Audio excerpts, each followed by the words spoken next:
আল্লাহ রাব্বুল আলামিন বলেন, আদম রে দাঁড়াও, কারণ তুমি যে কাজটা করতে চাও আদম, তোমার জন্যই বানাইছি জান্নাতের ভিতরে, কিন্তু তোমার জন্য এখন হালাল নয়, হারাম। কি? কিন্তু মুসলমান জাতি আজকে কোনটা হালাল আর কোনটা হারাম মুসলমান বুঝতেছে না, মুসলমান বুঝে না। এজন্য প্রিয় হাজিরিন, আদম নবীর কাছ থেকে শিক্ষা নেওয়া লাগবে। তার পাজরের হাড় অপারেশন করে আল্লাহ তারে বানাইলো, অথচ তিনি তার কাছে বসা তার গায়ে হাত দিতেছে, আল্লাহ বলতেছে হারাম।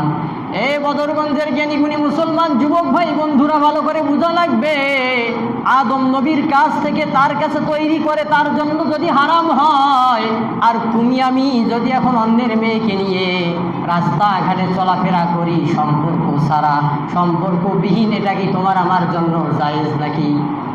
জায়েজ নাকি? বুকে হাত দিয়ে বলতে পারবে না কেউ যে আমি কোনোদিন অন্যের মেয়েকে নিয়ে ঘুরি না, এরকম লোক খুব কম। কম না বেশি? তাহলে আপনি আমি বুঝতেছি না আজকে কোনটা হালাল আর কোনটা হারাম। তোমার যদি হালাল হইতো, তুমি তোমার হালাল স্ত্রী নিয়ে ঘোরাফেরা করো, কোনো সমস্যা নাই, কিন্তু যেটা তোমার জন্য হারাম সেটা নিয়ে তুমি চলাফেরা করতে পারবে না। এজন্য হালাল হারাম বোঝা লাগবে আপনাকে আমাকে। পয়গম্বর আদম হাত দিতে চায়, আল্লাহ বলে আদম দাঁড়াও, তোর জন্য হালাল হালাল এখনো হয় না, এটা হারাম। আদম নবী বলে, আল্লাহ আমার তো ভালো লাগে তারে দেখে, তার কাছে যেতে চাই। আল্লাহ বলে দাঁড়াও আদম দাঁড়াও, তোমার সেজন্য একটু অপেক্ষা করা লাগবে তোমার কাছে নিয়ে আসার জন্য।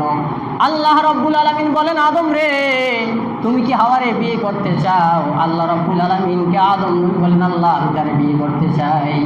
আল্লাহ বলেন, আদম তুমি যদি তারে বিয়ে করতে চাও, তাহলে তো তার জন্য তোমাকে বিয়ের মোহরানা দেওয়া লাগবে। কি দেওয়া লাগবে? মোহরানা দেওয়া হালাল নাকি? জায়েজ না নাজায়েজ? যৌতুক নেওয়া জায়েজ না নাজায়েজ? কুকুরের গোশত যেমন হারাম, শূকরের গোশত যেমন হারাম, কন্যা পক্ষের কাছ থেকে দাবি করে যৌতুক নেওয়া কিন্তু ভাইজান একই রকম। কেমন? কন্যা পক্ষের কাছ থেকে দাবি করে যৌতুক নেওয়া, কুকুরের আর শূকরের গোশত যেমন, কন্যা পক্ষের কাছ থেকে একটি পয়সা আপনি দাবি করে নেবেন, এটা সমান হয়ে যাবে। ওরা যদি চায় আপনারে 1 কোটি টাকাও দিতে পারে, কোনো সমস্যা নাই, কিন্তু আপনি চাইতে পারবেন না যে আমার ছেলেকে একটা দেওয়া লাগবে। কি দেব? কয় আমার তো হুন্ডা 2টা আমার বাড়িতে আছে, একটা জিনিস আমার বাড়িতে নাই, 3 চাকাও আছে, 4 চাকা নাই আমার বাড়ির, আপনি একটা 4 চাকা আমাকে দেন। বেশি তো দেবো না, একটা 4 চাকা দেন, হবে। জায়েজ নাকি না জায়েজ?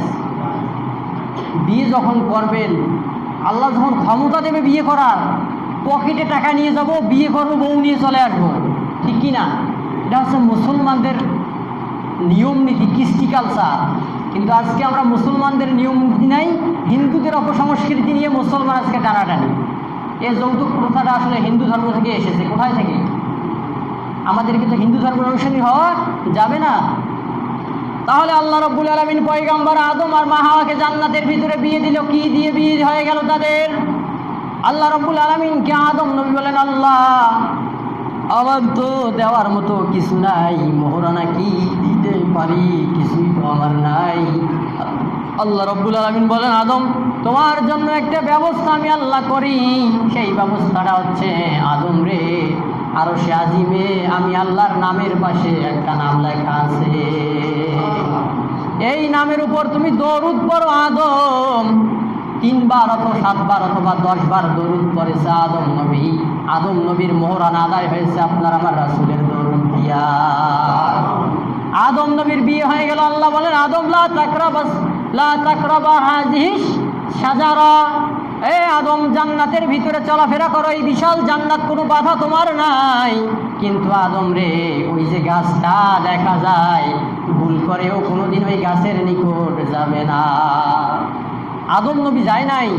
আম্মাজান হাওয়াকে শয়তান প্ররোচনা দিয়েছিল যে তুমি যদি গাছের নিকট না যাও, কেন জানো নিষেধ করেছে? কেন? যে তুমি যদি গাছের নিকটে যাও তুমি চিরস্থায়ী জান্নাতি হয়ে যাও। আর তোমাদেরকে আল্লাহ রাখবে না বিধায় নিষেধ করেছে গাছের নিকট যাওয়ার জন্য নিষেধ করেছে, কারণ তোমাদেরকে বের করে দেবে দুনিয়ার জমিনে। মেয়ে মানুষ তো সরল সোজা বুঝে সুঝে শয়তানের কথায় চলে গিয়েছে গাছের নিকট। গন্ধম ফল ছিঁড়েছে, ছিঁড়ার